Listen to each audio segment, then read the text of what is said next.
pessoas com distúrbios dentro da nossa sociedade está cheio. Você assim, vários graus, né? Sim, vários. Então, vamos dizer, chega assim, psicopata, tal. Eu falei, o que existe de psicopatas na nossa sociedade é um número incalculável. As pessoas que desenvolvem a psicopatia para um lado agressivo ao ser humano são poucas. Isso. Ah, tá. Né? Você pode vazão para o quê, por exemplo? Para o poder, para ter dinheiro, para pisar em cima das outras pessoas, vícios, entende? São tipos de psicopatias. Animais. O cara pode ter prazer em vez de rinha de cachorro, rinha de galo, quer dizer, onde os animais se matam. E ele vai extravasar. Sabe? Então, quer dizer, existe diferentes desenvolvimentos da psicopatia. Né? Algumas poucas pessoas desenvolvem um lado de agressão ao ser humano. Porque, além de tudo isso aí, quando você é criado dentro de uma família, você é criado com freios. Isso que eu então falo, você aprende que chama-se os fatores externos, exógenos, né? Que vamos dizer, é a educação que você tem, do certo e do errado, é na escola que você tem, é o teu freio religioso, teu freio moral que você adquire, tá? Não quer dizer que por algum gatilho você não rompa todos esses freios. Né? E uma vez rompido, você não tem como voltar, fechar essas portas. Por exemplo, o que o Salada falou é muito importante. As pessoas, para diagnosticar um quadro, né? Você pega um psiquiatra para diagnosticar um quadro, você precisa ter 3, 4, 5 elementos para falar, opa, aqui tem um psicopata. Então a primeira coisa é que a palavra psicopata, ela meio que ficou assim, vulgarizada. Banalizou. Então, por exemplo, de repente me dá um estresse aqui, eu cato essa garrafa, dou na tua cabeça. Nossa, o Ricardo é um psicopata. Não, eu sou um cara mau, ou sou um cara que desequilibrado. Ou, mas eu catei um machado e dei na cabeça ali do cachorro. Cara, você Isso não te transforma num psicopata. Exato. As pessoas transformaram a palavra psicopata numa pessoa má. Psicopata é um traço de personalidade. Né? Então, quando você tem lá o antissocial, ou seja, que é o psicopata, né? Que é o transtorno de personalidade antissocial, esse é o nome. Você pode, como disse o Salada, de repente, imagina 2 psicopatinhas. Só que um nasce dentro do PCC e o outro nasce dentro de um mosteiro budista.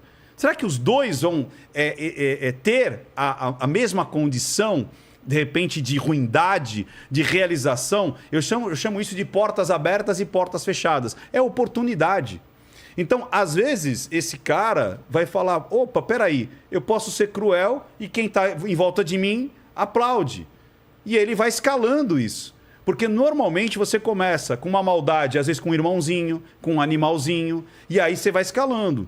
E cada vez você quer mais. Por quê? Porque aquilo que você fez a primeira vez já não tem tanto, não te dá tanto tesão. Você precisa de mais adrenalina, você precisa de mais emoção para conseguir. Agora, se você nasce lá num mosteiro, você pode ser simplesmente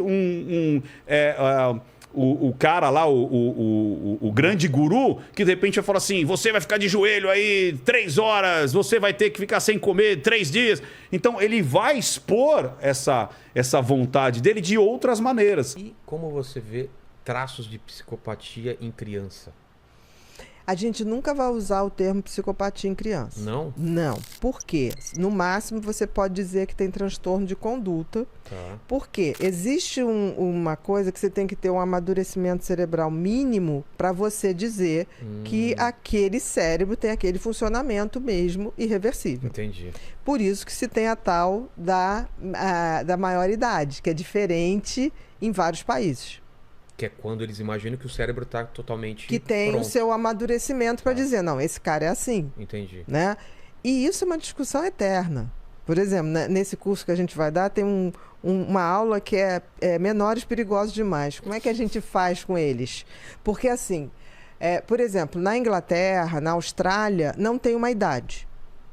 Como assim? Não tem uma idade. Tipo assim, então o cara a partir de 18 anos, no Brasil é 18. Nos Estados Aí Unidos ele é pode 16. Tem... Lá não tem na Inglaterra? Não, é assim. Como é que ele vai dizer se aquela criança vai ter uma prisão, vai ser preso, parará? Pela qualidade do crime e pela capacidade de distinguir se aquilo é uma coisa certa ou errada. Ô, Bia, a gente tava falando aqui dos psicopatas que eles são 100% razão e 0% emoção. Mas então eles são muito burros, né? Porque, pô, tem algumas... Esse tipo de atitude, por mais que ela seja pensada, não sei o que e tal, ela é meio imbecil, não é? Não sei, pelo seguinte, racionalmente, eles são muito estrategistas. Por exemplo, o psicopata no sistema penitenciário, ele é aquele que vai estudar, vai pedir livro e vai ter a pena diminuída. E vai se comportar muito bem. Ele vai ficar bem no sistema penitenciário. Ele fica bem, ele ali começa a coordenar tudo, ele estuda, ele diz ao advogado o que deve fazer, o que não deve fazer. Agora, ele tem uma fraqueza, que é a memória. Você concorda que a nossa memória tem um componente afetivo muito grande? Com certeza. Né? Por isso que a gente tem trauma. Né? Porque gruda ali. Muito bem. O psicopata, ele não tem esse detector. A memória dele não detecta como aquilo é uma coisa desagradável, porque para ele não é. Então, o que acontece? Ele se repete. Entendi. Por isso, do vereadorzinho, né, lá do Rio, que matou o menino... O Jairinho. O Henri Borel. Por isso que assim que estourou, foi dia 8 de março, eu me lembro,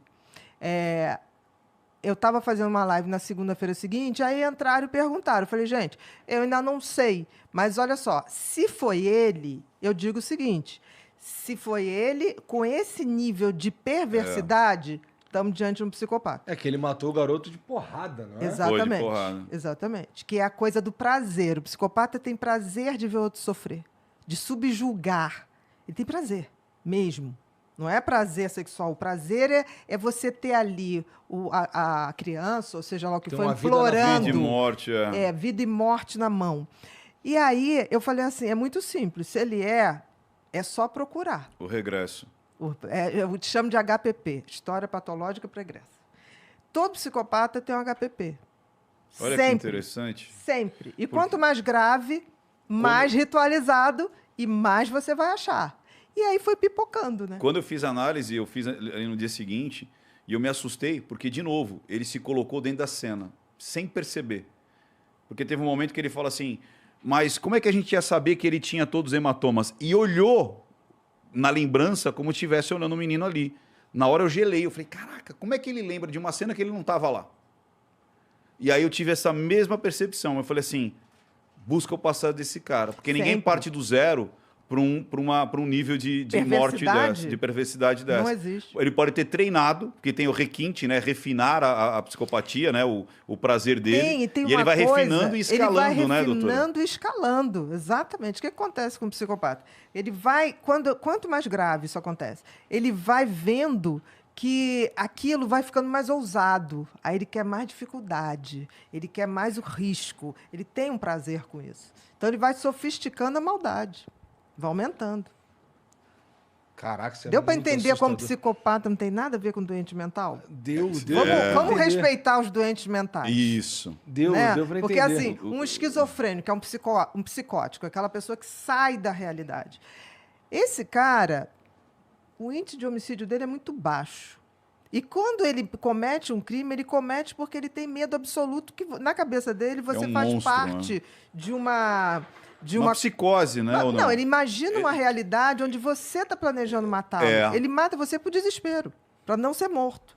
Então é aquele cara que ouve vozes, não, estão falando de mim na televisão. Aí se você está na televisão, ele fala, é ele que começou essa trama toda. Se ele chegar a fazer alguma coisa, ele faz por medo absoluto. O psicopata não, ele faz planejadinho. Por exemplo, tem gente que fala para mim, mas os pedófilos não são psicopatas. O pedófilo, quanto mais, não tenha dúvida. Sim. Não tenha dúvida. Ele vai ritualizando aquilo. E sempre ele faz da mesma maneira. Sim, ritualizando. Se você for ver, ritualização é uma das características, né, doutora? Da gravidade. Da gravidade. Igual, Agora, por exemplo, o Ted Bundy, né? Ted Porque ele vai e cada vez mais uma mais escalada. ousada. E sempre do mesmo jeitinho. Ele ficava mancadinho ali, aí quem ajudava... Fingindo, olha a pena. Ted Bundy foi o maior serial killer da história. ele botava Um gesso. um gesso fajuto, né? E ia mancando, aí ele vinha uma menina passando, aí ele abria a coisa do O carro. Fusca, a dificuldade. mala. Aí a pessoa, deixava os livros cair. Não, vou lhe ajudar. Ali ele já dava uma paulada na Com martelo. Com martelo, né? Com um mas, taco de beisebol agora, também. olha a perversidade, Igor. É tipo assim, quem era altruísta, ou seja, quem era bonzinho, morria. Sim. As pessoas que não eram boazinhas, tipo, tô com pressa, não tô nem aí, sobreviviam. Ou seja, eles Exatamente. pegavam as pessoas mais legais, as pessoas mais Sempre. caridosas, essas que mereciam morrer. E o mais interessante é que o psicopata, quando se Seja refere um a filho da isso... puta. E o pior, que quando eles vão escolher a vítima, eles escolhem uma vítima ao contrário, que sente muito. Entendi. Então, qual é a parceria mais comum? Um psicopata com uma borderline. Se você for no presídio masculino... É isso que eu ia te perguntar, doutora. Você não acha que no caso lá do assassino, a Paula não tem traços de borderline? Você acha que ela não estourou naquele momento de... Não era para ser daquele não, jeito? Pela frieza que ela manteve depois. Que a border não seguraria. Ela não explodia. segura a onda, ela explodia em outro momento. Ela explodiu várias vezes, não explodiu nenhuma. Então, Não explodiu nenhuma. dá pra dizer Eu que entendi o que você está raciocinando, mas a frieza dela é maior do que qualquer Saquei. outro traço. Não. Entendi. Entendeu? E E outra a gente coisa- sabe que tem alterações de mulheres assim que você vai escolher pela frieza. Porque os quadros às vezes se confundem. Se confundem. Mas a frieza ou a capacidade de fazer maldade só um psicopata consegue fazer. E a gente consegue dizer também que existe o psicopata desorganizado, aquele que é, por exemplo, muito inteligente, que nem o Roger, ou pessoas que passaram na medicina, e pessoas completamente beirando ali o analfabetismo, por exemplo, o maníaco do parque. Você Sim. vê um cara completamente... Não consegue nem falar, não consegue se expressar, mas tinha uma Chico inteligência... Picadinho, né? E tinha uma inteligência relacional muito Chico forte. Picadinho? Chico Picadinho. Caralho, não quero nem saber a história desse cara. Não, ele literalmente esquartejava as mulheres. Mas tem isso aí, tem essa situação. Porque existe um mito que todo psicopata é muito inteligente. Não, tem os que são... Não, ele é sempre racional. Não necessariamente super inteligente. Porque a maior burrice é essa coisa de não detectar o erro. Isso. Por isso que ele se repete. Eu digo, o tempo todo eu digo isso. Se o nosso sistema de polícia fosse interconectado, não acontecia a segunda vítima de um serial killer. Acenderia uma bandeira vermelha ali. Claro, Entendi. aparece uma pessoa numa área, um tipo de ritual esquisitíssimo. Aquele cara vai se repetir. Mas o que acontece? A nossa polícia não é integrada. Por exemplo, você é daqui de São Paulo. Aí você comete um crime no Rio. Meu filho até te achar, né?